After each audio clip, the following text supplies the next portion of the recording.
Today's caffeination is brought to you by First Form. Check them out in the pinned comment down below. Use that link and tells them that I sent you. Do it now.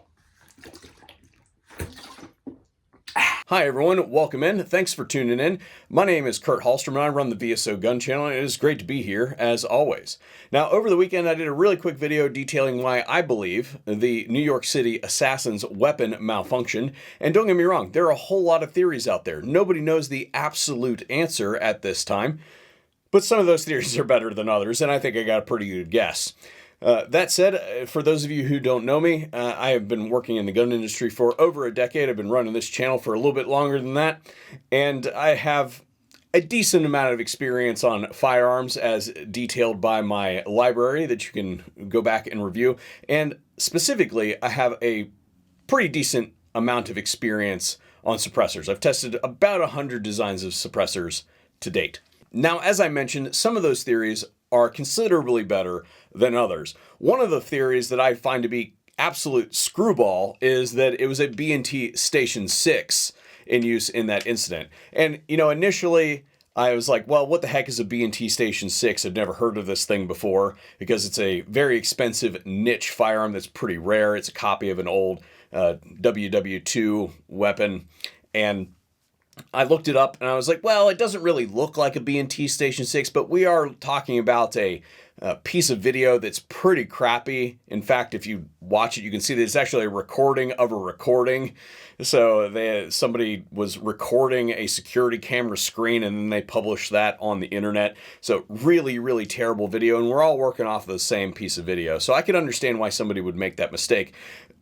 So initially I was like, well, it doesn't really look like one, but maybe. Well, then I did a little bit more research, and it turns out that the B&T Station 6 is actually a manually cycling firearm, and anybody who watches that video and thinks that that is a manually cycling firearm being operated in that way just doesn't know a whole lot about guns, and you should probably just pass them along. But the thing that really sold it for me, that it definitely is not a B&T Station 6, is that the NYPD believes that it's a B&T Station 6, and that pretty much eliminates that as a possibility. Another theory that I've seen just go wide across the internet that initially, when you hear it, seems to maybe seem somewhat plausible, but then once you apply any degree of logic to it, just kind of falls apart, is that he was manually cycling the firearm on purpose to drop live ammunition that had been written on.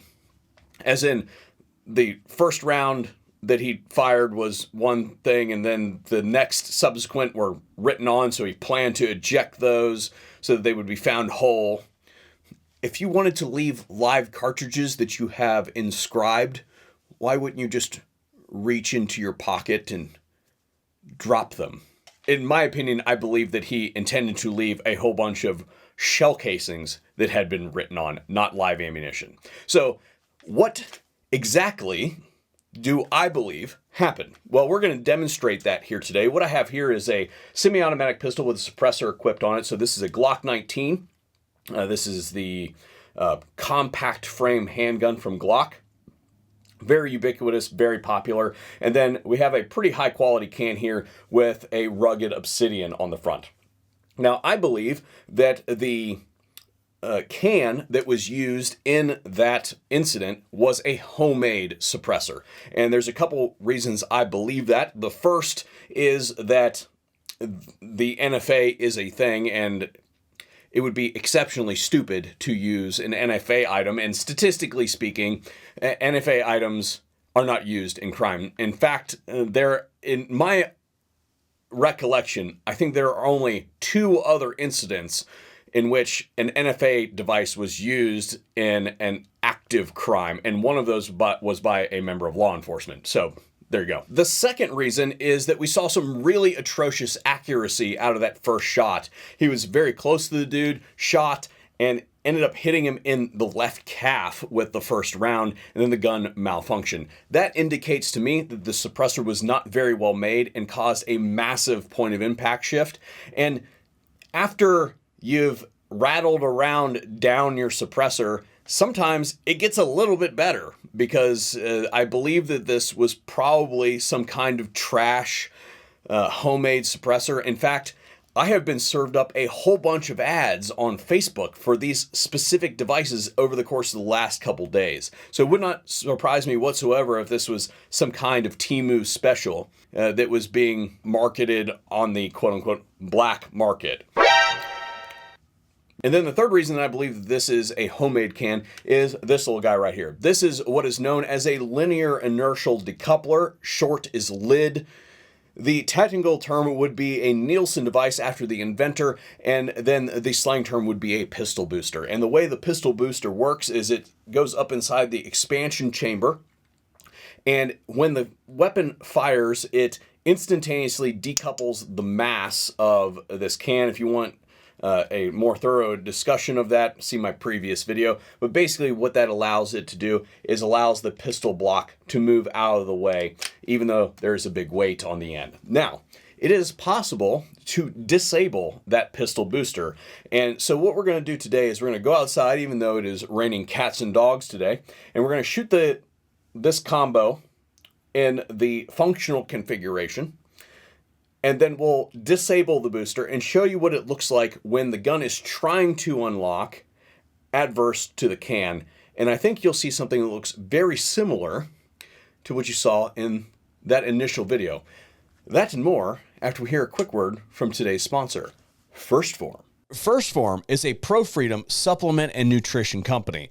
And this one's really important, guys, because you can't be free if you're dead because you ate like crap for too long. First Form's main focus is packing protein wherever they possibly can. But today we're actually talking about their pre-workout, their Project One. Now, this is a heavy pre-workout. About 350 milligrams of caffeine is what they're aiming for. This is a little heavy for me, so I use this as a sipper throughout the day. I fill up my cup, shake it up, and then whenever I need a little bit of a bump to get me through a rough spot, I go to my shaker cup. Now, you can get more information on First Form by checking out the pinned comment down below. Using that link helps me out and lets them know that I sent you. And special thanks to First Form for making today's video possible.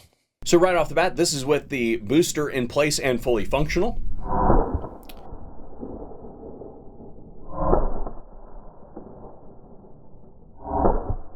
And as you can see, it works great. And now we're going to shoot it with that booster disabled.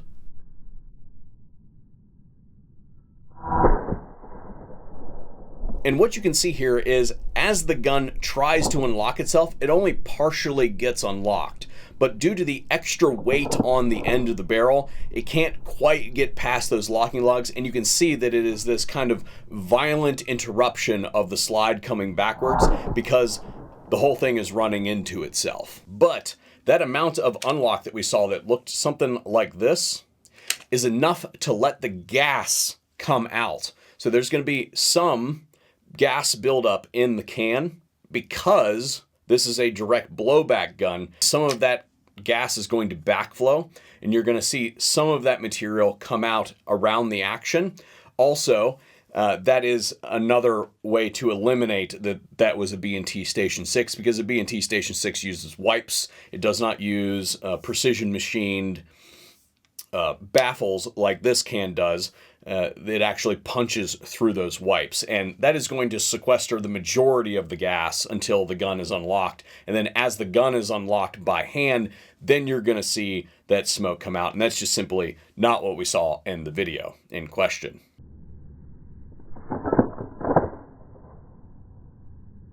And then the last theory that I would like to dispel today before we go is that the weapon malfunctioned because he was using some subsonic ammunition, and he used that for the purposes of turning his suppressor into a super silent assassin death machine so that he wouldn't be detected at all, even though he just perpetrated crime on the streets of one of the most populous cities in the world, right? Anyway, if we apply scrutiny to this, well, I'll just put it like this. All the ammunition that we fired in today's video was subsonic ammunition, so that's not true. And I would also point out that if it was a 45 caliber firearm, almost all 45 caliber ammunition is below the sound barrier. So that would mean that those guns never work, and that's just simply not the case. Now, there is maybe a theory out there that he tampered with the ammunition for the purposes of dropping it below the sound barrier. But why would you do that when you could just buy it off the shelf? and it would actually work in the gun. No, I think that it is much more plausible that this person picked up some bull crap off the internet, turned it into a suppressor, or went to their local home improvement store and manufactured one themselves, probably illegally, and perpetrated this crime. I think that that's probably what happened. And the reason that I'm really beating this thing as hard as I am is I fully expect this incident to be used in a negative way by some rabid anti-gun people to try to push for further regulation on these devices. And I don't think that makes any sense, considering that their laws literally failed in the first place. Anyway, that's all I got for you guys today. Thanks for tuning in, and hopefully we'll see you on another video here at the VSO Gun Channel. Let me know what your theories are in the comment section down below.